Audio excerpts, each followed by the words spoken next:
નમસ્કાર દર્શક મિત્રો, ગુજરાતી ભાષાની નંબર 1 ચેનલ ડીડી ગિરનારના કૃષિ દર્શન ફોન ઇન લાઈવમાં હું કૃપા ત્રિવેદી આપ સૌનું હાર્દિક સ્વાગત કરું છું. દર્શક મિત્રો, ફળો અને શાકભાજીના ઉત્પાદનમાં સમગ્ર દુનિયામાં આપણો ભારત દેશ બીજો ક્રમ ધરાવે છે. પરંતુ મિત્રો, આટલી ગૌરવપ્રદ બાબતની સાથે એક મોટી સમસ્યા પણ જોડાયેલી છે કે આપણા દેશમાં ફળો અને શાકભાજી પાકો ઉતાર્યા પછી ઉપભોક્તા સુધી પહોંચે પહેલાં પુષ્કળ પ્રમાણમાં બગાડ થતો હોય છે અને આ બગાડનું પ્રમાણ અમુક દેશોમાં થતા શાકભાજી ફળપાકોના કુલ ઉત્પાદન જેટલું હોય છે.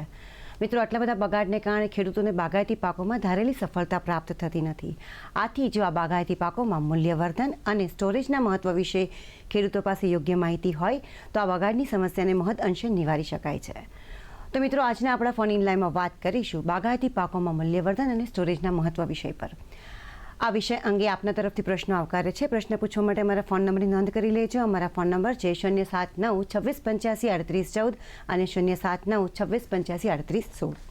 આપ જ્યારે પણ અમને ફોન પર પ્રશ્ન પૂછો ત્યારે ટીવીનો અવાજ બંધ રાખશો, જેથી કરીને અમે આપના પ્રશ્નને સારી રીતે સમજી શકીએ.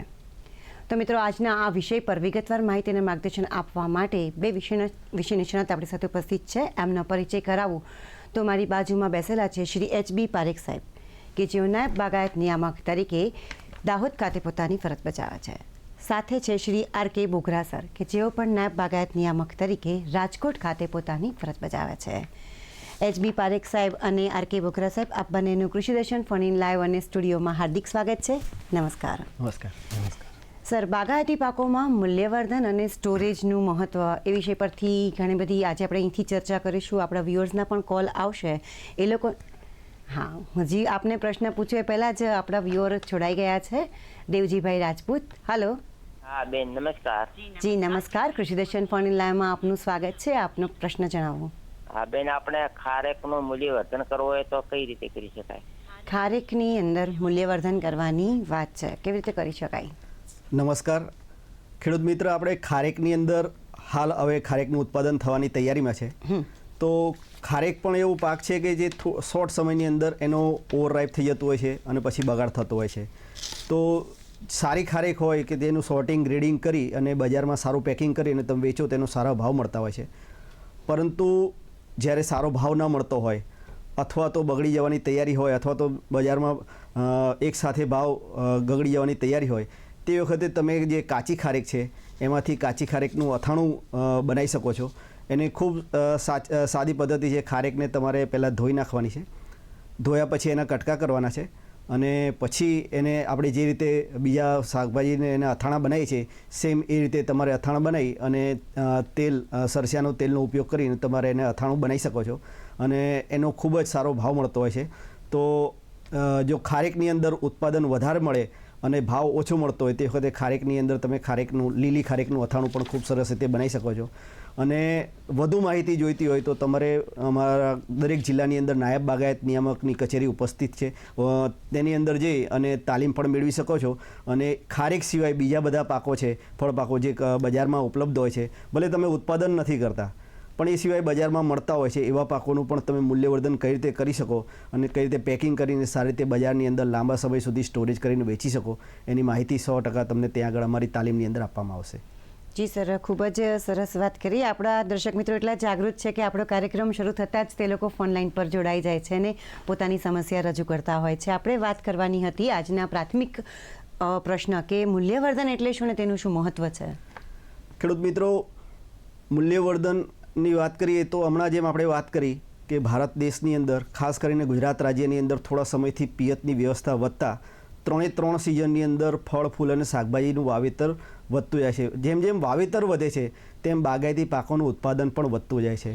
અને જ્યારે ઉત્પાદન વધે ત્યારે એક સાથે બજારમાં આવા ફળ ફૂલ અને શાકભાજી આવતા હોય ત્યારે એનો ભાવ ખૂબ જ ઓછો જતો રહેતો છે અને સાથે સાથે જ્યારે સિઝન પૂરી થાય ત્યારે એનો ભાવ વધી જતો હોય છે. પરંતુ જો તમે એને પ્રોપર રીતે એટલે કે મૂલ્યવર્ધન કરે, મૂલ્યવર્ધન એટલે તમારે એને પ્રોસેસિંગ કરી અથવા તો વેલ્યુ એડિશન કરી અને વિવિધ તબક્કામાં, દાખલે તમે વીણી ઉતાર્યા પછી એને સોર્ટિંગ, ગ્રેડિંગ, પેકિંગ એ સાથે સાથે વોશિંગ કરવાનું છે. વોશિંગ કર્યા પછી પેકિંગ કરી અને બજારમાં આપવાનું. સાથે જો તમે બજારમાં ભાવ ઘટી જાય તો એનું વેલ્યુ એડિશન અથવા તો મૂલ્યવર્ધન કરવા માટે તમે એને પરિરક્ષિત પણ કરી શકો છો અથવા બીજી ટેકનિક અપનાવી શકો છો જેની અંદર તમે આમ મુરબ્બા છે, અથાણા છે, શરબત છે, પછી એ સિવાય જામ છે, જેલી છે, કેચઅપ છે, વિવિધ બનાવટો બનાવી અને એને પેકિંગ કરીને બજારની અંદર તમે વેચો તો સારો ભાવ મેળવી શકો છો અને ઓફ સિઝનની અંદર પણ તમે એનો સારો ઉપયોગ કરી અને સારો બજારની અંદર કિંમત મેળવી શકો છો. જી સર, ખૂબ જ સરસ વાત કરી કે મૂલ્યવર્ધન એટલે શું અને તેના મહત્વ વિષય પર. બોગરા સાહેબે તો મૂલ્યવર્ધનનું મહત્વ જણાવ્યું, પરંતુ હવે બાગાયત પાકોમાં મૂલ્યવર્ધનની જરૂરિયાત અગત્યતા વિશે વાત કરવી હોય તો શું કહેશો? બહુ અગત્યનો પ્રશ્ન છે જી. અને ખાસ કરીને જે આજે મૂલ્યવર્ધનનો વિષય છે તો એ શા માટે કરવું જોઈએ એ ખાસ જરૂરી છે. તો ખાસ કરીને ખેડૂતોની નફાકારકતા વધારવા માટે મૂલ્યવર્ધન ખૂબ જરૂરી છે.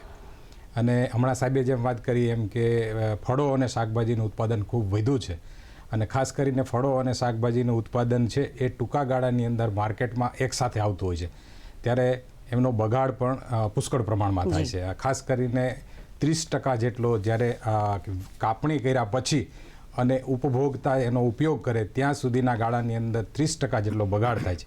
આ બગાડ અટકાવવા માટે પણ મૂલ્યવર્ધન જરૂરી છે. બીજું કે રોજગારીની તકો સર્જન કરવા માટે ગ્રામ્ય વિસ્તારની અંદર ખાસ કરીને ખેડૂતો અને નબળા વર્ગના જે લોકો છે, ખાસ કરીને બહેનો કે જેમને આજીવિકા પણ મળી રહે અને નાના પાયે ઉદ્યોગો પણ શરૂ કરી શકે, એ માટે ગ્રામ્ય લેવલે રોજગારીનું સર્જન થાય એ માટે મૂલ્યવર્ધન જરૂરી છે. તેમજ આમાંથી જે જુદી જુદી બનાવટો બને છે, આ બનાવટો દ્વારા આપણે આપણા ડાયરેક્ટ વેચાણથી અથવા તો નિકાસ કરીને પણ આપણે એમાંથી હુંડિયામણ મેળવી શકીએ છીએ અને આપણું આવક વધારી શકીએ છીએ. બીજું કે આ ફળો અને શાકભાજી છે એ પોષક તત્વો અને અલગ અલગ પ્રકારના વિટામિન્સ મિનરલ્સથી ભરપૂર છે. એટલે આવા જે ફળ અને શાકભાજી છે એને જુદી જુદા તબક્કામાં રાઉન્ડ ધ યર ઉપયોગમાં લઈ શકાય, એટલા માટે આપણે ઓફ સિઝનમાં પણ જો એનો કન્ઝ્યુમ કરવા હોય, એનો ઉપયોગ કરવો હોય તો આ મૂલ્યવર્ધન કરી અને રાઉન્ડ ધ યર આપણે એનો ઉપયોગ કરી શકીએ, એટલા માટે પણ મૂલ્યવર્ધન જરૂરી છે. આમ મૂલ્યવર્ધન કરવાથી સરેરાશ ખેડૂતોની આવકમાં વધારવા માટે અને એમની આવક બમણી કરવા માટેના આશયથી મૂલ્યવર્ધન ખૂબ જરૂરી છે. ખૂબ સરસ વાત કરી સર. દર્શક મિત્રો, આપ જોઈ રહ્યા છો કૃષિ દર્શન ફોન ઇન લાઈવ અને આજે આપણે વાત કરી રહ્યા છીએ બાગાયતી પાકોમાં મૂલ્યવર્ધન અને સ્ટોરેજના મહત્વ વિષય પર. આ વિષય પરની ચર્ચા યથાવત છે. સમય થયો છે વિરામનો. મળીને નાનકડા વિરામ બાદ.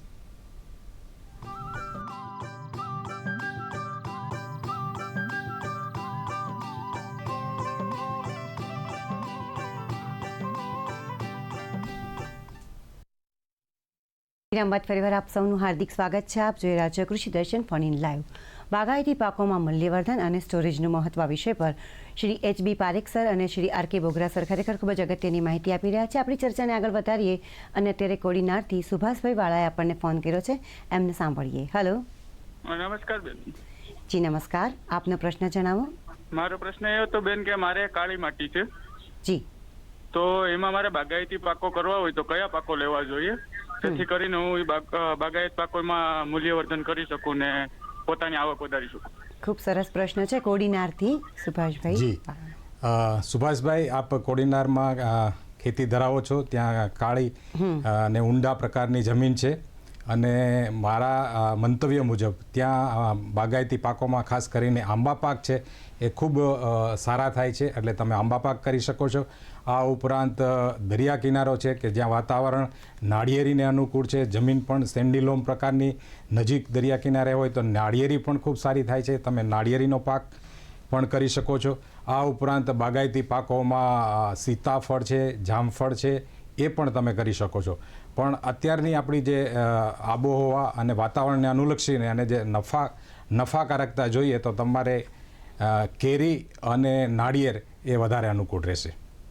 બરાબર છે. પારેખ સાહેબ, બાગાયત પાકોની આપણે વાત કરીએ, આપણે મૂલ્યવર્ધન અને સ્ટોરેજ વિશે વાત કરી રહ્યા છીએ, તો આ બાગાયત પાકોમાં પોસ્ટ હાર્વેસ્ટિંગ જે હેન્ડલિંગ છે એનાથી ગુણવત્તા છે એ કેવી રીતે વધારી શકાય છે એ વિશે વાત કરીએ. તો આ પોસ્ટ હાર્વેસ્ટ હેન્ડલિંગ એ જ એના શબ્દની અંદર એક મર્મ છે કે જ્યારે બાગાયતી પાકોનું ઉત્પાદન શરૂ થાય, જ્યારે પરિપક્વ અવસ્થામાં બાગાયતી પાકોનું ઉત્પાદન આવે ને આપણે એને વીણી ચાલુ કરીએ અથવા એને હાર્વેસ્ટિંગ કરવાનું ચાલુ કરીએ, ત્યારથી ઉપભોક્તા સુધી પહોંચે ત્યાં સુધીનું જે હેન્ડલિંગ છે એને આપણે પોસ્ટ હાર્વેસ્ટ હેન્ડલિંગ કહીએ છીએ, કે હાર્વેસ્ટ કર્યા પછીનું હેન્ડલિંગ. તો સૌથી પહેલાં તો જ્યારે ફ્રૂટ્સ અને વેજીટેબલ ખેતરમાંથી લાવીએ ત્યારે એની પર ટેમ્પરેચર વધારે હોય છે, એની પર ફૂગ, યીસ્ટ, બેક્ટેરિયા જેવા જીવજંતુ જેવા સૂક્ષ્મ જીવાણુ પણ હોય છે, જેથી બગડી જવાની ક્ષમતા વધારે હોય છે. તો સૌથી પહેલાં તો એને વોશિંગ છે, ત્યારબાદ ગ્રેડિંગ, સોર્ટિંગ, ત્યારબાદ પેકિંગ, આ બધું એને કરવામાં આવે છે અને યોગ્ય રીતે એને માર્કેટની અંદર પહોંચાડવામાં આવે તો એને ઘણો બધો તમે એનું ઉત્પાદનની અંદર જે ઘટાડો જોવા મળે છે, બગાડ જોવા મળે છે, એ અટકાવી શકાય. દાખલા કે જ્યારે તમે જોયા હશે ટ્રક લોડ કરવામાં આવે તેને પ્રોપર કેરેટની અંદર લઈ જવાની જગ્યાએ કોથળાની અંદર લઈ જવામાં આવે છે, તો ત્યાં જ 20 થી 30% જે દબાઈને ચબદાઈ જઈને એટલું ઘણું બધું નુકસાન થવા જાય છે. તો જે એન્ઝાઇમેટિક એક્ટિવિટી છે, જે ફળ ગરમ હોવાને કારણે એન્ઝાઇમેટિક એક્ટિવિટી વધારે હોય છે, તો એને પ્રી કુલિંગ કરી શકાય છે, તો એન્ઝાઇમેટિક એક્ટિવિટી રીતે ઘટાડી શકાય. એ રીતે જો એને વોશિંગ કરવામાં આવે તો ફળ અથવા વેજીટેબલ્સ, શાકભાજી પાકો ઉપર જે પણ બેક્ટેરિયા છે, ફંગસ છે કે યીસ્ટ છે, આ બધું એનું પ્રમાણ ઘટાડી શકાય છે. અને ત્યારબાદ એને ગ્રેડિંગ કરવામાં આવે કે ભાઈ એક વકલ પાડવામાં આવે કે નાના ફળ અલગ, મોટા ફળ અલગ, અથવા તો સારી ક્વોલિટીના ફળ અલગ, અને દરેકનો ભાવ અલગ અલગ મળતો હોય છે. તો બજારમાં જ્યારે તમે માર્કેટની અંદર લઈ જાઓ છો એ પહેલાં એને વકલ પાડીને અલગ અલગ ભાવ, એટલે સારો ભાવ પણ મેળવી શકાય છે. તો ઘણીવાર એવું હોય છે કે આકર્ષક વસ્તુ હોય છે એ લોકો વધારે પસંદ કરતા હોય. તો છેલ્લો છે એને પેકિંગ. જો તમે લૂઝ આપો છો એના કરતાં જો સારું આકર્ષક પેકિંગ કરો તો પણ તમારે એની અંદર સારો ભાવ મળતો હોય છે. તો પોસ્ટ હાર્વેસ્ટ મેનેજમેન્ટની અંદર તમારે જનરલી વોશિંગથી ચાલુ કરી અને પેકિંગ સુધીનું, અથવા તો તમારે એને વધારે આગળ કરવું હોય તો વધારે સારા ભાવ મેળવાય. કે જ્યારે ભાવ ના મળતા હોય તો તમે એને પરીક્ષણ કરી અને એને વેલ્યુ એડિશન કરી શકાય છે. મેં અગાઉ વાત કરી એ રીતે જો ફળ હોય તો ફળમાંથી શરબત પણ બનાવી શકાય છે, જામ જેલી પણ બનાવી શકાય છે. જો શાકભાજી હોય તો શાકભાજીનું અથાણા પણ બનાવી શકાય છે. એ રીતે જામ, જેલી વગેરે બનાવી શકાય છે. ટોમેટો હોય તો ટોમેટો કેચઅપ છે, ચટણી છે, આ વગેરે બનાવી અને તમે એને વેલ્યુ એડિશન કરી અને સારું પેકિંગ કરી અને થ્રુ આઉટ યર જ્યારે તમારે બજારમાં એક સામટો આવ્યું હોય ને જ્યારે ભાવ ઘટી ગયા હોય ત્યારે આ રીતે આ પ્રકારે વેલ્યુ એડિશન કરી અને તમે વધારે ભાવ બજારમાંથી મેળવી શકીએ. ખૂબ સરસ વાત કરી. અત્યારે થરાદથી ભરતભાઈ ચૌધરીએ આપણને ફોન કરેલો છે. હેલો. હા મેડમ, મારે તો અમારે આંબા પાક વાવેતર છે. હા. તો એમાં કુદરતી રીતે કેરીઓ પાકતી નથી, તો શું કૃત્રિમ રીતે કેરીઓ પકવવાથી કોઈ ફાયદા નુકસાન ખરી શરીરને? જો કેરી પાકની અંદર વાત કરીએ તો હમણાં થોડા સમય પહેલાં જ ઇથેફોન વાપરતા હતા ખેડૂતો, જેના કાર્બેટના વધારે વાપરવાથી ભારત દેશની અંદર ધીમે ધીમે તમને ખ્યાલ હશે કે કેન્સરજન્ય રોગો પણ વધતા જાય છે. તો એવા કેમિકલ જે પકાવવા માટે વાપરે છે જેનાથી ભારત દેશમાં ઘણા લોકોને પોતાના સ્વાસ્થ્ય સાથે ઘણું નુકસાન થતું જોવા મળે છે. તો કેરી જેવો પાક છે જે નેચરલી પાકતો હોય છે, એની અંદર જ્યારે આપણે પરિપક્વ કેરીના આંબા ઉપરથી કેરી ઉતારીએ છીએ તો એની અંદર જે જૈવ રાસાયણિક પ્રક્રિયાઓ છે જેના કારણે એ પાકવાની પ્રોસેસ ચાલુ થાય છે. એક ઇથિલિન નામનો હોર્મોન્સ છે જે પાકવા માટે જવાબદાર છે, જે નેચરલી એની અંદર પેદા થાય છે. પરંતુ તેને આપણે ઇથેફોન પાવડરથી અથવા તો એનાથી પકવીએ છીએ જે ખૂબ નુકસાનકારક હોય છે. એટલે કેમિકલથી પકવવું એના કરતાં નેચરલ રીતે પકવવું તો કદાચ તમને ધ્યાનમાં હશે તો કેરી ઉતાર્યા પછી એને પ્રોપર વોશિંગ કર્યા બાદ અને પ્રી કુલિંગ કર્યા પછી અથવા એનું જે વાતાવરણનું ટેમ્પરેચર છે ડાઉન કર્યા પછી એને રાઇપનિંગ ચેમ્બરની અંદર મૂકવામાં આવે છે અને નેચરલી રીતે જે ઇથિલિન છે એ એને આપવામાં આવે છે અને ઓછા ટેમ્પરેચરની અંદર 4 થી 5 દિવસની અંદર ખૂબ સારી રીતે કેરી પાકી જતી હોય છે. આ કેરી નેચરલી રીતે પાકે હોય તો એમાં સ્વાદમાં પણ ખૂબ ટેસ્ટી રહે છે, કલર પણ ખૂબ સારો આવે છે, અને જ્યારે કેમિકલથી પકવ્યા હોય તો એનું જે લાઈફ છે એ પાક્યા પછી ખૂબ ઓછા સમયની અંદર કરચલીવાળી થઈ જાય, સિંક થાય છે, બગડી જાય છે અને ટેસ્ટ પણ થોડોક ડિફેરિયર ક્વોલિટીનો લાગતો હોય છે. તો નેચરલી જે પકવેલી કેરી છે એટલે રાઇપનિંગ ચેમ્બરની અંદર પકવેલી અથવા તો દાબો નાખીને પકવેલી કેરી એ ખાવી અથવા બજારમાં મૂકવી ખૂબ હિતાવહ છે. અત્યારે એક દર્શક મિત્ર અર્જુનભાઈ આપણી સાથે ફોન લાઈન પર જોડાયા છે. હેલો.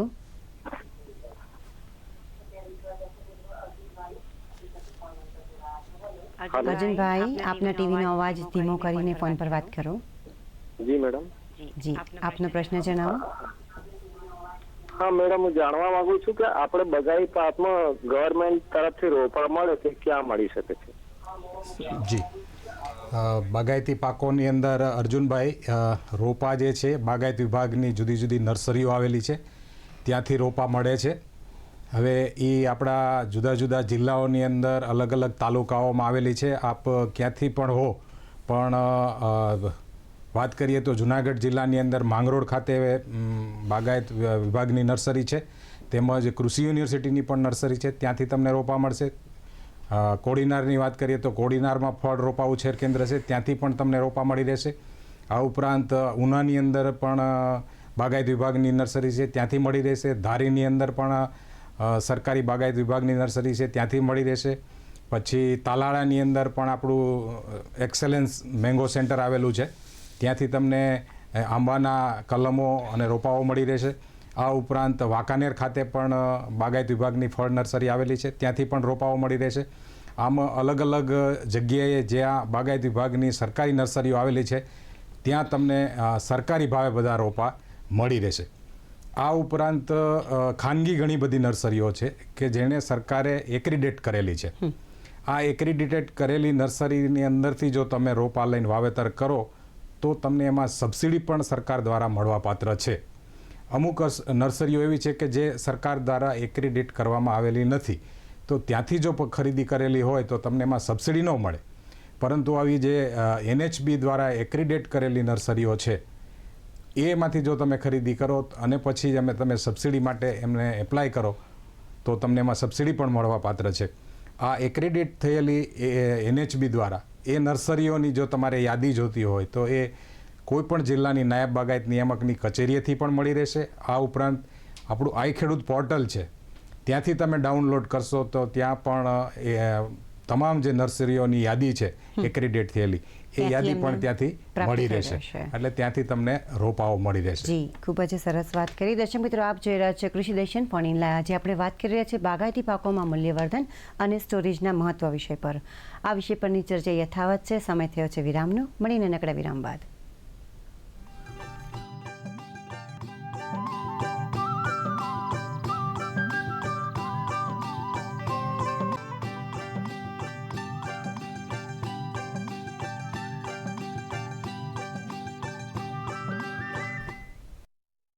દર્શક મિત્રો, વિરામ બાદ ફરીવાર આપ સૌનું હાર્દિક સ્વાગત છે. આપ જોઈ રહ્યા છો કૃષિ દર્શન ફોન ઇન લાઈવ. બાગાયતી પાકોમાં મૂલ્યવર્ધન અને સ્ટોરેજનું મહત્વ વિષય પર આજે આપણે ચર્ચા કરી રહ્યા છીએ.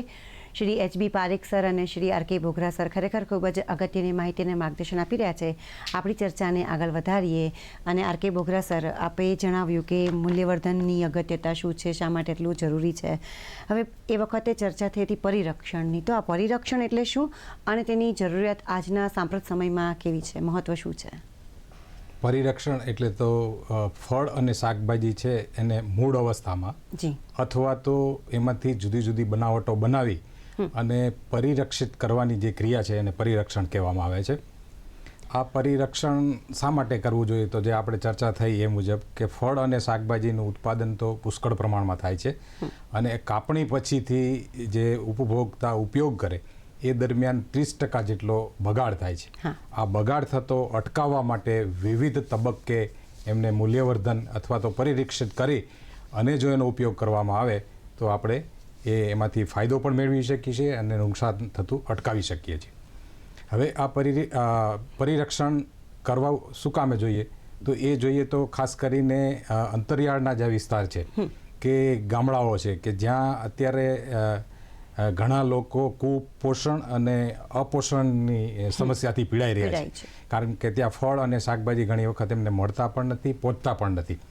આવા સંજોગોમાં જો આપણે આવી અલગ અલગ પદ્ધતિઓથી અલગ અલગ પ્રોડક્ટ જો બનાવવામાં આવી હોય અને ત્યાં પહોંચાડવામાં આવે તો આ સમસ્યાને આપણે દૂર કરી શકીએ છીએ અને એમનો ફાયદો પણ લઈ શકીએ છીએ. બીજું કે આ ફળ અને શાકભાજી જે છે એ મોસમી પ્રકારના છે, મતલબ કે અમુક સિઝનની અંદર સિઝનલ હોય છે. આ સિઝનલ ફળો જ્યારે જેની સિઝન હોય એ વખતે આવે. દાખલા તરીકે અત્યારે કેરી, તો કેરી જે છે અત્યારે આપણને મળે છે પણ પછીથી મળતી નથી. એટલે આ કેરીને આપણે ઓફ સિઝનની અંદર ખાવી હોય અથવા તો એમનો ઉપયોગ કરવો હોય, કારણ કે એની અંદર પુષ્કળ પ્રમાણમાં વિટામિન્સ ને મિનરલ્સ રહેલા છે.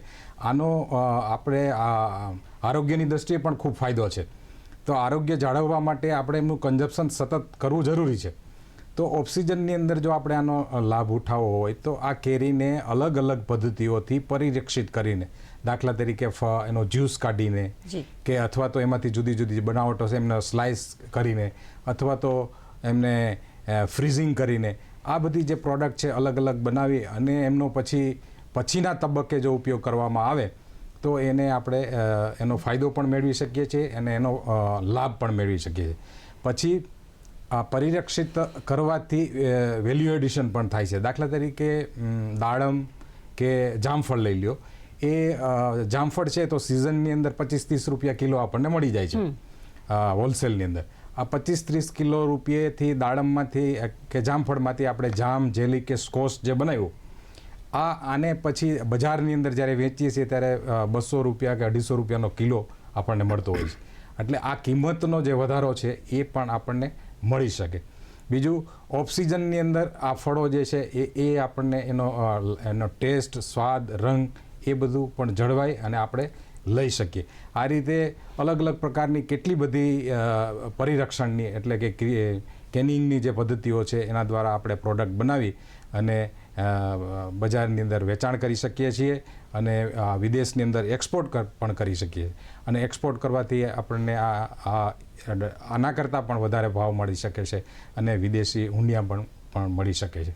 એટલે આ બધા ફાયદાઓ આમાં રહેલા છે અને આપણો બગાડ છે એ પણ અટકે છે. એટલા માટે પરિરક્ષણ ખૂબ મહત્વનું છે. પરિરક્ષણ ખૂબ જ અગત્યની બાબત છે. આપે ખૂબ સારી રીતે સમજાવ્યું. પારેખ સાહેબ, ફળ અને શાકભાજીનો વિપુલ પ્રમાણમાં આપણા દેશની અંદર બગાડ થાય છે, તો બધાને જાણવા માટે એ જ ઇંતજારી હશે કે આ બગાડ થવાના મુખ્ય કારણો કયા કયા છે? જરૂરથી ખેડૂત મિત્રો, જ્યારે તમે શાકભાજી છે, ફળ પાકો છે એ તમે તમારા ખેતરમાંથી ઉતારો છો ત્યારે ફિઝિકલી પણ ડેમેજ થતા હોય છે અને કુદરતી રીતે જે ફળ અને શાકભાજી પાકો છે એની અંદર જે પોતે ફળ અને શાકભાજી પણ ખૂબ બધા સેલથી બનેલા હોય છે અને એની અંદર એન્ઝાઇમ આવેલા છે. તો એન્ઝાઇમનું કામ શું છે કે જ્યારે તમે વીણી કરો છો અથવા એને ઉતારો છો ત્યારથી એ પોતાનું જૈવ રાસાયણિક પ્રક્રિયાઓ ચાલુ કરી દે છે. દાખલા કે તમે કાચી કેરી ઉતારો છો, ઉતાર્યા બાદ પણ એ ધીમે ધીમે પોતાની જાતે પાકે છે. તો આ જે પ્રક્રિયા છે એન્ઝાઇમને આભારી છે અને આ એન્ઝાઇમ છે એ પોતે કાર્બનિક પદાર્થ હોવાથી અને પોતે કોઈ આ પ્રક્રિયાની અંદર ભાગ નથી લેતા પણ ઉદ્દીપક તરીકે વર્તે છે અને એ પોતે કશું નથી કરતા પણ એની હાજરી માત્રથી આ બધી પ્રોસેસ ચાલુ રહે છે. પરંતુ એ પાકવા સુધી સીમિત નથી રહેતું, એ વધારે પડતું પાકી અને પાકને કોહળાવી નાખવા સુધીની એ કામગીરી કરે છે.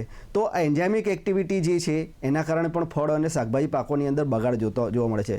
બીજું, એ પણ તમે ક્યારેક જોયું હશે કે ફૂગ અને કોઈ બેક્ટેરિયા નથી લાગ્યા, યીસ્ટ નથી લાગ્યા, તેમ છતાંય શાકભાજી બગડી ગયા છે. એનું કારણ મુખ્ય એન્ઝાઇમેટિક એક્ટિવિટી હોય છે. બીજું, યીસ્ટ છે, ફૂગ છે અને બેક્ટેરિયા છે. આ બેક્ટેરિયા, યીસ્ટ અને ફૂગ છે એ સરફેસ ઉપર એટલે કે એને જ્યારે તમે બજારમાં મૂકો છો અથવા તો ખેતરમાંથી તોડો છો એ જ વખતે એના સરફેસ ઉપર અથવા તો એની અંદર આ બેક્ટેરિયા, ફૂગ અને યીસ્ટ જોવા મળે છે અને ધીમે ધીમે એની અંદર બગાડ કરતા હોય છે. અલગ અલગ રીતે એને અનુકૂળ વાતાવરણ મળે ત્યારે એ ખાદ્ય પદાર્થની અંદર બગાડી નાખવાનું અથવા તો એને ખરાબ કરવાનું અને અખાદ્ય કરવાનું કામ કરતા હોય છે. જી દર્શક મિત્રો, આપ જોઈ રહ્યા છો કૃષિ દર્શન ફોન-ઇન લાઈવને. આજે આપણે વાત કરીએ છીએ બાગાયતી પાકોમાં મૂલ્યવર્ધન અને સ્ટોરેજના મહત્વ વિષય પર. આ વિષય પરની ચર્ચા યથાવત છે. સમય થયો છે ફરીથી એક વિરામનો. મળીને નાનકડા વિરામ બાદ.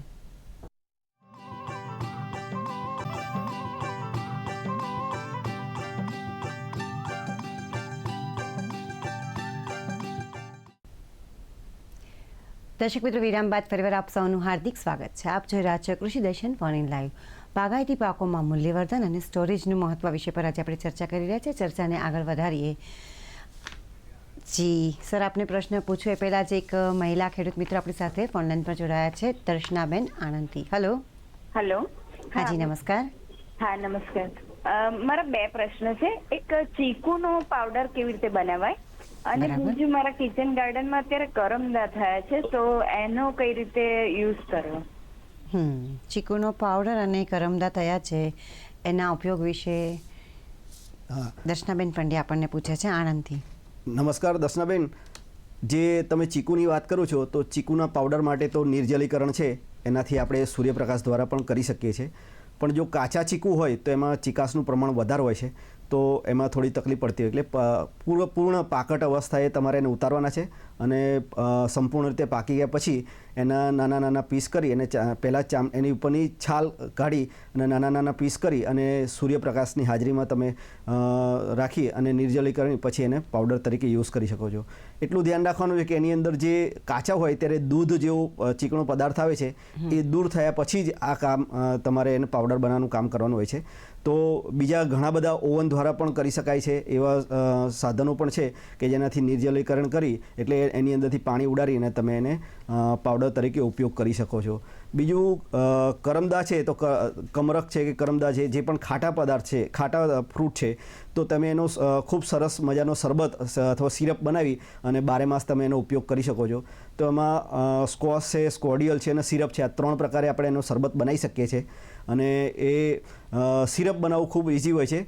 તો ખાંડનો દ્રાવણ છે, ચાસણી હોય છે, એની અંદર તમારે તમારા જે રસ છે એ એડ કરી અને 60% ખાંડ અને બાકીનો રસ એ રીતે તમે સરસ મજાનો સિરપ તૈયાર કરી અને તમે 12 માસ એનો ઉપયોગ કરી શકો છો. જી આર.કે. બોગરા સાહેબ, આપણે હમણાં ચર્ચા કરી, પારેખ સાહેબે જણાવ્યું, મેં પ્રશ્ન પૂછ્યો હતો કે ફળ અને શાકભાજી પાકો છે બગાડ થવાના મુખ્ય કારણો કયા કયા છે, શું છે, ત્યારે એમણે એન્ઝાઇમ વિશે વાત કરી. તો હવે એન્ઝાઇમ શું છે અને બગાડ થવામાં એન્ઝાઇમની ભૂમિકા શું હોય છે વિશે વાત કરીએ. એન્ઝાઇમ્સ આમ તો એક પ્રકારનો રાસાયણિક પદાર્થ છે અને એ ફળ અને શાકભાજીની અંદર જ રહેલો હોય છે જી, અને એ અંદર રહી અને એ પોતાની ભૂમિકા ભજવતો હોય છે. અને એ એક સાહેબે વાત કરી એમ ઉદ્દીપક તરીકે કામ કરે છે અને એમની હાજરીમાં જૈવ રાસાયણિક પ્રક્રિયા જે છે એ ફળ અને શાકભાજીની અંદર થતી હોય છે. એ ફળ અને શાકભાજીમાં એ એમનેમ જ રહે છે એન્ઝાઇમ્સ છે, પણ એમના જે જૈવિક દ્રવ્યો છે અંદરના, એની અંદર પ્રક્રિયા કરી, વિઘટન કરી અને એમાં ફેરફારો કરે છે. એટલે ખાસ કરીને ફળ અને શાકભાજીમાં જે પાકવાની જે અવસ્થા છે એ એન્ઝાઇમને આભારી છે. આ એન્ઝાઇમ્સમાં જો ફેરફાર થાય એટલે ફળો પાકતા હોય છે. એટલે એ ફળો પાકે છે એમાં તો એમની ભૂમિકા છે જ, અને ફક્ત ફળ પાકી જાય એટલા પૂરતું જ એમની ભૂમિકા રહેતી નથી, પણ આગળ વધારી અને જ્યારે ઓવરરાઈપ એટલે કે વધારે પડતું પકવી પણ નાખે છે અને કોહવાઈ જાય છે અને ઘણી વખત સડો બેસી જાય છે. આ પણ એન્ઝાઇમ્સને આભારી છે. સર, એને કાબૂમાં કેવી રીતે રાખી શકાય? હા, એને કાબૂમાં રાખવા માટેના પદ્ધતિઓ છે. ખાસ કરીને 70 થી 80 ડિગ્રી સેન્ટીગ્રેડ તાપમાને 15 થી 20 મિનિટ સુધી પાણીમાં રાખવામાં આવે તો આ ફળો અને શાકભાજીમાં એન્ઝાઇમેટિક જે એમની એક્ટિવિટી છે એને કંટ્રોલ કરી શકાય છે. આ ઉપરાંત ઉતાર્યા પછી ફળો અને શાકભાજીને આ ઉપરાંત કોલ્ડ સ્ટોરેજની અંદર 12 ડિગ્રી સેન્ટીગ્રેડ તાપમાને આપણે એમને ઠંડા વાતાવરણમાં સ્ટોર કરીએ તો એમાં પણ આપણે આ એન્ઝાઇમેટિક એક્ટિવિટી છે એને કંટ્રોલ કરી શકીએ છીએ. આ ઉપરાંત આપણે એમના એજન્ટ, ખાસ કરીને મીઠાનું દ્રાવણ, આ મીઠાના 2% મીઠાના દ્રાવણમાં જો આપણે બોડીને રાખીએ તો પણ આપણે એમને એન્ઝાઇમેટિક ની એક્ટિવિટી છે એને કંટ્રોલ કરી શકીએ છીએ. આ ઉપરાંત ખાંડનું દ્રાવણ, 1% ખાંડના દ્રાવણની અંદર પણ જો આપણે એને ઓગાળીને રાખવામાં આવે તો ફળો અને શાકભાજીની અંદર જે એન્ઝાઇમ્સ દ્વારા જે બગાડ થાય છે એ આપણે ઘણા અંશે રોકી શકીએ છીએ. જી, અત્યારે રાજકોટથી ધનજીભાઈ આપણી સાથે ફોન પર જોડાયા છે. હેલો. હા મેડમ, ગુડ મોર્નિંગ. હા, નમસ્કાર. આપનું કૃષિ દર્શન ફળ ઇન લાઈવમાં સ્વાગત છે. આપનો પ્રશ્ન જણાવો. આપણે કોઈ પણ જાતના ફૂલનું એન્ઝાઇમ બનાવી શકાય કે નહીં? ફરી એક વખત પ્રશ્ન પૂછવા વિનંતી. કોઈ પણ જાતના ફૂલનું એન્ઝાઇમ બનાવી શકાય કે નહીં? કોઈ પણ જાતના ફૂલનું એન્ઝાઇમ બનાવી શકાય કે નહીં, એવો રાજકોટથી ધનજીભાઈ. એન્ઝાઇમ્સ છે આપણે એ બનાવવાની જરૂર નથી. ફળ અને શાકભાજીની અંદર ઇટસેલ્ફ રહેલા હોય છે, એમની એક્ટિવિટીને નિયંત્રણ કરવાની હોય છે. પણ ફૂલની અંદરથી જે જુદી જુદી બનાવટો બને છે એ આપણે બનાવી શકીએ. દાખલા તરીકે ગુલાબ છે તો ગુલાબમાંથી અર્ક જે કાઢવામાં આવે છે, આ અર્ક કાઢી અને આપણે એનું ગુલાબ જળ અથવા તો એ અર્કને જુદી જુદી જે બનાવટો બને છે કોસ્મેટિકની અંદર અને ફ્રેગ્રન્સ અને સ્પ્રે ને અત્તર ને બધા આવે છે, પાવડર્સ ને એ બધી સૌંદર્યના જે સાધનો છે, પછી કોસ્મેટિકની બધી જે આઇટમો છે, એમાં બધામાં આ અર્ક વપરાતા હોય છે. એટલે ફૂલની અંદર જે ફ્રેગ્રન્સ છે એમાંથી અર્ક કાઢવામાં આવે છે. એટલે આવા જે અલગ અલગ પ્રકારની જે પ્રક્રિયાઓ કરી અને અર્ક કાઢી અને એની બનાવટો બનાવી શકાય. દિનેશભાઈ પ્રજાપતિ પાલનપુરથી અત્યારે આપણી સાથે ફોન લાઈન પર જોડાયા છે. હેલો. હા નમસ્કાર. જી નમસ્કાર દિનેશભાઈ. હા નમસ્કાર પારેખ સાહેબ અને બોધરા સાહેબને પણ મારા નમસ્કાર. મારો પ્રશ્ન એવો છે કે જ્યારે આપણે ટામેટા બજાર કિંમત હોતી નથી ત્યારે તેનું મૂલ્યવર્ધન કઈ રીતે કરી શકાય અને એમાં જે પરિરક્ષકો નાખવામાં આવે છે તે કયા છે અને કેટલી માત્રામાં યુઝ કરવા કે જેથી નુકસાન ન કરે અને આપણું મૂલ્યવર્ધન જળવાઈ રહે અને કેટલો ટાઈમ જળવાઈ રહે. ચોક્કસથી તમને માહિતી આપી દઈએ તો તમને આ વિષયનો ઘણો અનુભવ હશે જ કે જ્યારે ટામેટાનું શિયાળાની અંદર ઉત્પાદન થાય ત્યારે એક સાથે બધી જગ્યાએથી ટામેટા બજારમાં આવવાથી એનું ઉત્પાદન વધારે હોવાથી એનો ભાવ મળતો નથી, ઘણો ભાવ ઘટી જાય છે અને ઘણીવાર તો ઢોરને પણ ખવડાવી દેતા એવા છે કિસ્સાઓ પણ જોવા મળે છે. તો આવા સમયે અને બીજો એક કિસ્સો એ પણ જોવા મળે છે કે સપ્ટેમ્બર પછી એવો સમય આવે છે કે જ્યારે ટામેટા બજારમાં હોતા નથી ત્યારે એનો ભાવ 200 રૂપિયા કિલો સુધી પણ પહોંચી જાય, જે ગયા વર્ષે પહોંચી ગયો હતો. તો આવી સમસ્યાઓને કારણે આપણે એનો ફાયદો પણ ઉઠાવી શકીએ છીએ. કઈ રીતે? તો કે ટામેટા જ્યારે આપણી પાસે સસ્તા, જ્યારે બજારમાં સારા ભાવ મળતા હોય ત્યારે સોર્ટિંગ ગ્રેડિંગ કરી અને અલગ અલગ વકલ કરી સારા ટામેટાનો સારો ભાવ મેળવી શકાય છે. પરંતુ જ્યારે સારો ભાવ નથી મળતો ત્યારે તમે ટામેટાનો કેચઅપ છે, ટામેટાનો સોસ છે, ટામેટાનો ચટણી છે, આવા વિવિધ અથવા તો જો એનાથી આગળ જવું હોય તો ટામેટાની અંદરથી લાઇકોપિન કાઢીને પણ બજારમાં વેચી શકાય છે. તો ટામેટાની અંદર આ વિવિધ પ્રોડક્ટ છે એ બનાવવા માટે તમારે અમારે નાયબ બાગાયત નિયામકની કચેરી છે ત્યાં 2 દિવસના અને 5 દિવસની તાલીમ આપવામાં આવે છે, જેની અંદર પ્રેક્ટિકલી ટામેટો કેચઅપ કઈ રીતે બનાવવું, થિયરિકલ ટોમેટો કેચઅપ કઈ રીતે બનાવવું, બંનેનું જ્ઞાન આપવામાં આવે છે. તમારો બીજો પ્રશ્ન હતો કે એની અંદર કયા કયા પ્રકારના એન્ઝાઇમ એની અંદર મૂલ્યવર્ધન માટે કયા કયા વાપરી શકાય છે. તો સોડિયમ બેન્ઝોએટ એની અંદર ખાસ કરીને વાપરવામાં આવે છે, કારણ કે જો પોટેશિયમ મેટાબાયસલ્ફાઇડ વાપરવામાં આવે તો એનો કલર ઉડી જતો હોય છે. એટલે ટોમેટો કેચઅપ કે ટોમેટો સ્લરી અથવા તો ચટણી બનાવતી વખતે એની અંદર સોડિયમ બેન્ઝોએટનો ઉપયોગ કરવામાં આવે છે. અને બીજો તમારો પ્રશ્ન હતો કે કેટલા પ્રમાણમાં વાપરવું જોઈએ. તો જો તમે ટોમેટોનું કોઈ પણ તમે મૂલ્યવર્ધન કરતા હોય, કેચઅપ બનાવો છો, સોસ બનાવો છો કે ચટણી બનાવો છો, તો એની અંદર જો 1 કિલો તમે કેચઅપ બનાવવા માગતા હોય તો એની અંદર 1 ગ્રામ જેટલો સોડિયમ બેન્ઝોએટ તમારે નાખવાનો હોય છે. આ સોડિયમ બેન્ઝોએટ તમે નાખ્યા પછી એ જે પણ બોટલ પેક કરેલી છે, જે પણ તમે ટીન પેક કરેલા છે, તો એને 2 કે 3 દિવસ સુધી સોડિયમ બેન્ઝોએટ નાખેલો હોવાથી એને વાપરવાનો રહેતો નથી અને ત્યારબાદ તમારે એને વાપરવાનો થાય છે. એટલે પોતાના માટે વાપરતા હોય ત્યારે આ વસ્તુ ધ્યાન રાખવાનું છે. અને બજારમાં પણ તમે જ્યારે આ બોટલ કે વગેરે મૂકો તો 2-3 દિવસ બાદ તેનું બજારમાં વેચાણ કરવાનું હોય છે. તેથી આ મેં તમને કહ્યું કે પ્રિઝર્વેટિવ તરીકે એની અંદર સોડિયમ બેન્ઝોએટ છે એ ખાસ કરીને વાપરવામાં આવે છે. જી દર્શક મિત્રો, બાકીની માહિતી એક નાનકડા વિરામ બાદ.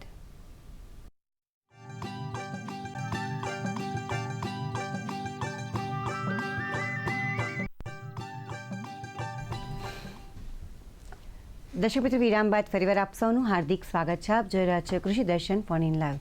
બાગાયતી પાકોમાં મૂલ્યવર્ધન અને સ્ટોરેજનું મહત્વ આ વિષય પર આજે આપણે માહિતી મેળવી રહ્યા છીએ. અત્યારે માળિયા હાટીનાથી દાનાભાઈ આપણને ફોન કર્યો છે, એમને સાંભળીએ. હેલો દાનાભાઈ, નમસ્કાર. નમસ્કાર બેન. જી આપનો પ્રશ્ન જણાવો. એ આપણે ઓલી નમસ્કાર, આપણે એક ઓલી હમણાં નવોય આંબાની જાત બહાર પાડી છે,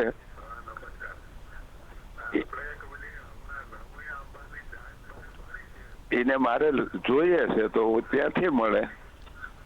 સારું, શું કહેશો સર?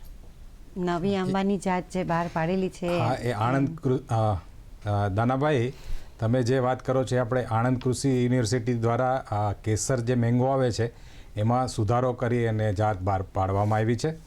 એટલે એ જાત ટેસ્ટિંગમાં પણ કેસર કરતાં ઘણી સારી પુરવાર થઈ છે. અલ્ટરનેટ બિયરિંગ જે કેસરની અંદર પ્રશ્ન આવે છે તો આની અંદર થોડો ઓછો છે અને ઉત્પાદન પણ સારું છે અને ટેસ્ટમાં પણ કેસરની જેમ ખૂબ સારી છે.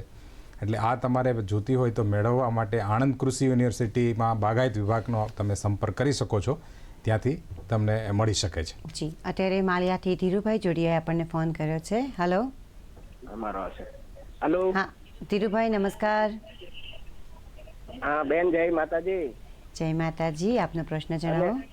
હા નમસ્કાર અને બંને સાહેબોને પણ નમસ્કાર. નમસ્કાર. મારો પ્રશ્ન એ છે કે મહુવા તાલુકા ના માળિયા ગામથી ધીરુભાઈ બોલું છું. અને હા બોલો ધીરુભાઈ. અમારે 35 વર્ષથી નાળિયેરી છે, બરાબર. મારો પહેલો પ્રશ્ન એ છે, તો એ નાળિયેરની અંદર નાના ફળ થાય છે, તો એનું શું કારણ? અને બીજો મારો પ્રશ્ન એ છે કે આંબળા અમે વાવેલા છે, બરાબર. તો આંબળામાં બંને આંબળી એટલે નાનું ફળ થાય છે અને આંબળા મોટા ફળ થાય છે. તો એ આંબળા છે તો એ અથાણામાં લઈ શકાય છે, મુખવાસમાં લઈ શકાય છે, બરાબર. તો બીજા કયા ઉપયોગમાં આપણે લઈ શકાય, એનો મૂલ્યવર્ધન શું અને સ્ટોરેજ કઈ રીતે કરી શકીએ, એ મારા પ્રશ્નો છે. જી ધીરુભાઈ, આપનો પ્રશ્ન છે કે નાળિયેરીનું તમારે ઝાડ છે, મને લાગે છે તમારે એકાદું ઝાડ કે ઓછા ઝાડ હોય એવું લાગે છે, અને એની અંદર ફળો નાના રહે છે અને ખરી જવાનો પણ કદાચ પ્રશ્ન બનતો હોય. તો આના મેઇન કારણની અંદર એક તો અપૂરતું પોષણ જો હોય તો એને કારણે ફળો નાના રહેવાની શક્યતા રહે છે. પછી તમે જે એમને ઇરિગેશન આપો છો, પાણી, એ ના તો તમારે વધારે પડતું આપવું જોઈએ, ના તમારે ઓછું આપવું જોઈએ. એટલે દાખલા તરીકે ઉનાળાની અંદર જે છે તમારે અઠવાડિયામાં એક વખત પાણી આપવું જોઈએ, જ્યારે શિયાળાની અંદર કે જે ઠંડુ વાતાવરણ હોય એ વખતે તમારે 15 દિવસે એક વખત પાણી આપવું જોઈએ. અને બીજું એ જોવું જોઈએ કે એની અંદર પૂરતા પ્રમાણમાં નિતાર શક્તિ જમીનની અંદર હોવી જોઈએ, પાણી ભરાઈ ન રહે લાંબો સમય, એ પણ જોવું જોઈએ. અને પૂરતા પ્રમાણમાં ન્યુટ્રિશન એટલે કે ફર્ટિલાઇઝર, ખાતર, ટૂંકમાં પોષક તત્વો એમને મળવા જોઈએ. એમને ફરતો રિંગ કરી અને દેશી ખાતર વર્ષમાં 2 વખત, એક વખત જૂન જુલાઈમાં અને બીજું જે છે તે નવેમ્બર ડિસેમ્બરમાં, આ 2 વખત એક ઝાડ દીઠ ઓછામાં ઓછા 2 થી 3 તગારા સારું કોહવાયેલું છાણિયું ખાતર તમારે આપી દેવાનું. અને પાણીનું જે શેડ્યુલ કીધું એ પ્રમાણે આપી દેવાનું. આ પ્રમાણે જો ખાતર અને પાણીની પૂરતી વ્યવસ્થા એ છે તો ફળો નાના નહીં રહે. અને ફળો જો ખરી જતા હોય તો એકલ દકલ ઝાડની અંદર ફળો ખરવાની સમસ્યાઓ વધારે હોય છે, કારણ કે પ્રોપરમાં એનું ફર્ટિલાઇઝેશન થતું હોતું નથી, ફલિનીકરણ થતું હોતું નથી.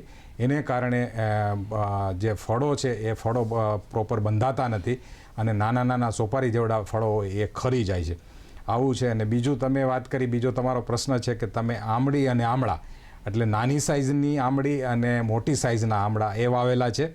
એમાંથી તમે એમને કાચા સીધા ફ્રેશ તમે એનો ઉપયોગ કરી શકો છો. આ ઉપરાંત તમે કહો છો એ પ્રમાણે, અને આપણે જોઈએ છીએ એ પ્રમાણે કે વર્ષમાં એક જ વખત આનો ફાલ આવતો હોય છે અને પછીથી આના ફાલ આવતા હોતા નથી. પણ આમળા વસ્તુ એવી છે કે વિટામિન સીથી ભરપૂર છે અને એ પુષ્કળ પ્રમાણમાં જેટલા આપણે ખવાય એટલા ખાવા જોઈએ. રોગ પ્રતિકારક શક્તિ ડેવલપ કરવા માટે ખૂબ જરૂરી છે.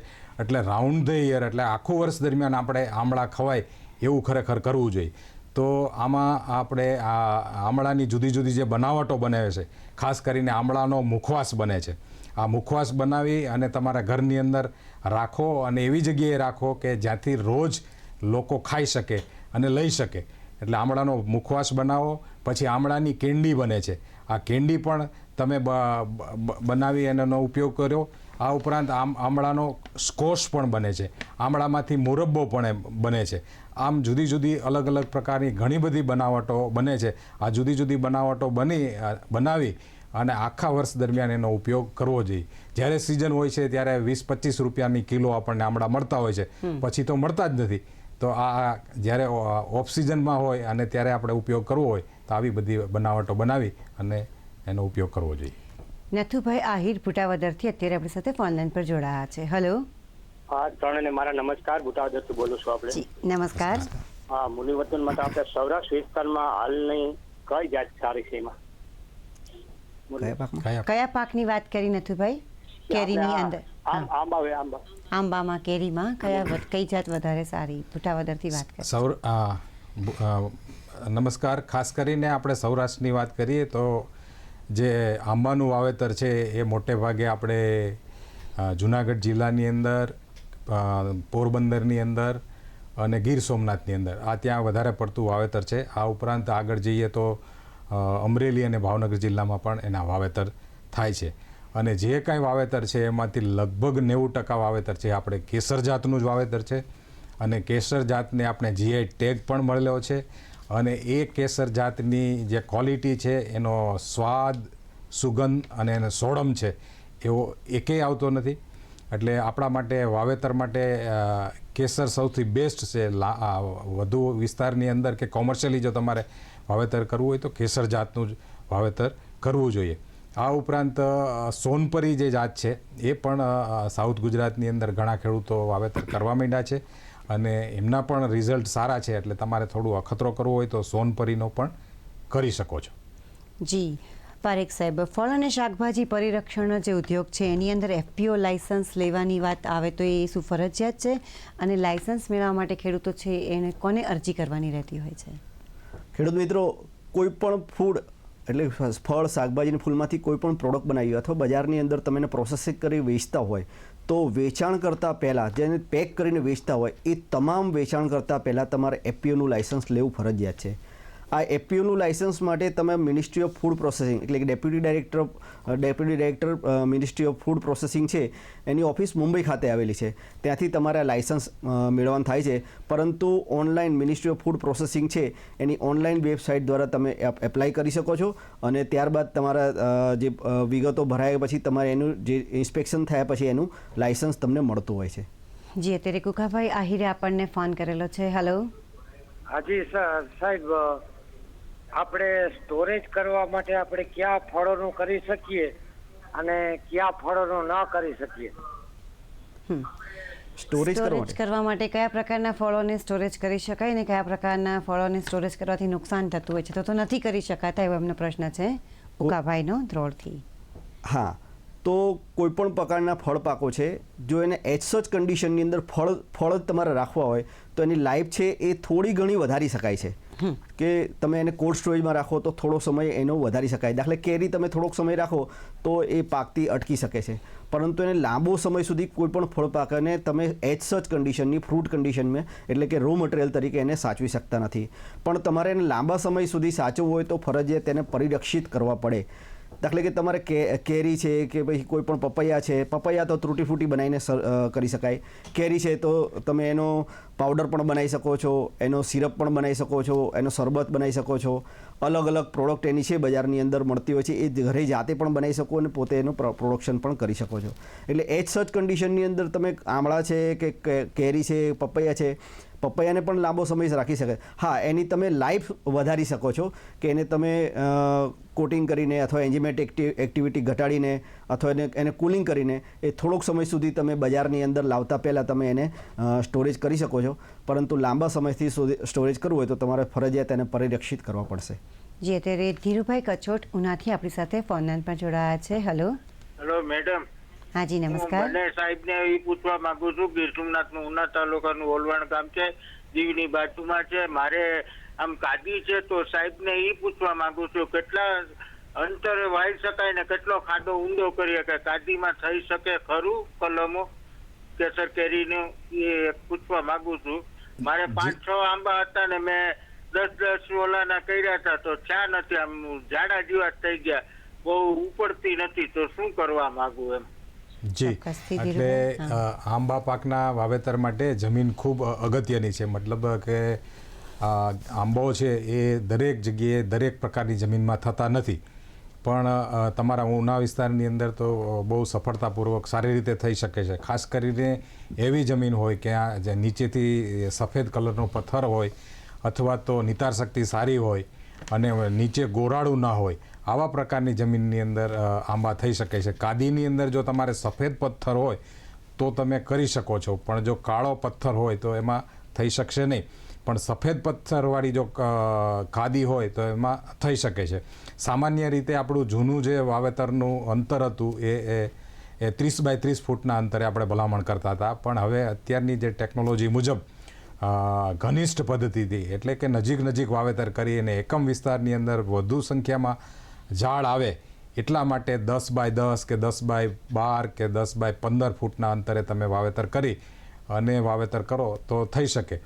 પણ તમારે કાદીની અંદર વાવવા હોય તો તમારે આ જોવાનું કે સફેદ પથ્થર હોય તો ચોક્કસ થઈ શકશે અને નિતાર શક્તિ પાણીની મળવી જોઈએ.